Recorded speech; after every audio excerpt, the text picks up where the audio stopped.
Hyderabad Jeedimetla RTC డిపోలో విషాదం నెలకొంది. బస్సు బ్రేకులు పరిశీలిస్తున్న మెకానిక్ సంతోష్ ప్రమాదవశాత్తు మృతి చెందారు. 36 ఏళ్ల సంతోష్ బస్సు కింద పడుకొని బ్రేకులను తనిఖీ చేస్తుండగా డ్రైవర్ పొరపాటున బస్సును ముందుకు నడిపాడు. బస్సు టైర్లు సంతోష్ పైనుంచి వెళ్లడంతో అక్కడికక్కడే ప్రాణాలు కోల్పోయారు.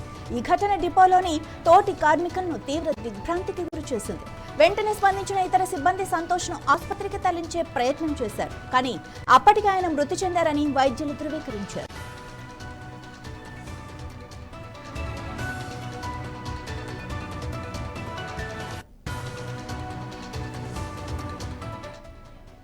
సమాచారం అందుకున్న జీడిమెట్ల పోలీసులు వెంటనే ఘటనా స్థలానికి చేరుకున్నారు. మృతదేహాన్ని స్వాధీనం చేసుకుని పోస్ట్ మార్టం నిమిత్తం ఆసుపత్రికి తరలించారు. ఈ ప్రమాదానికి డ్రైవర్ నిర్లక్ష్యమే కారణమా అన్న కోణంలో డ్రైవర్ను అదుపులోకి తీసుకుని విచారిస్తున్నారు. ఘటనా స్థలంలో లభించిన ఆధారాలను సేకరించారు. సీసీటీవీ ఫుటేజ్ లభిస్తే ప్రమాదానికి కారణాలు మరింత స్పష్టంగా తెలుస్తాయని పోలీసులు భావిస్తున్నారు. సంతోష్ మృతితో ఆయన కుటుంబ సభ్యులు కన్నీరు మున్నీరుగా విలపిస్తున్నారు. తోటి కార్మికులు, ఉద్యోగులు తీవ్ర ఆవేదన వ్యక్తం చేశారు. ఆర్టీసీ ఉన్నతాధికారులు కూడా ఘటనపై విచారణకు ఆదేశించారు.